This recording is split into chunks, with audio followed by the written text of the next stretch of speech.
we are doing 2 horizontal cuts so that we remove the middle third first. So this is the first horizontal cut so that we divide the incisal third from the middle third. So this first horizontal cut.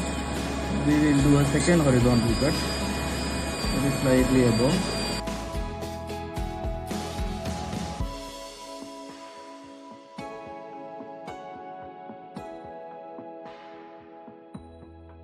Like a cake.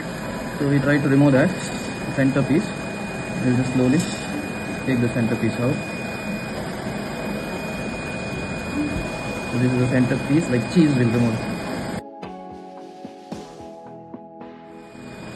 Swinging there, what you can do is, initial stage, this is a similar thing what you can see. It will rotate inside the third. Okay.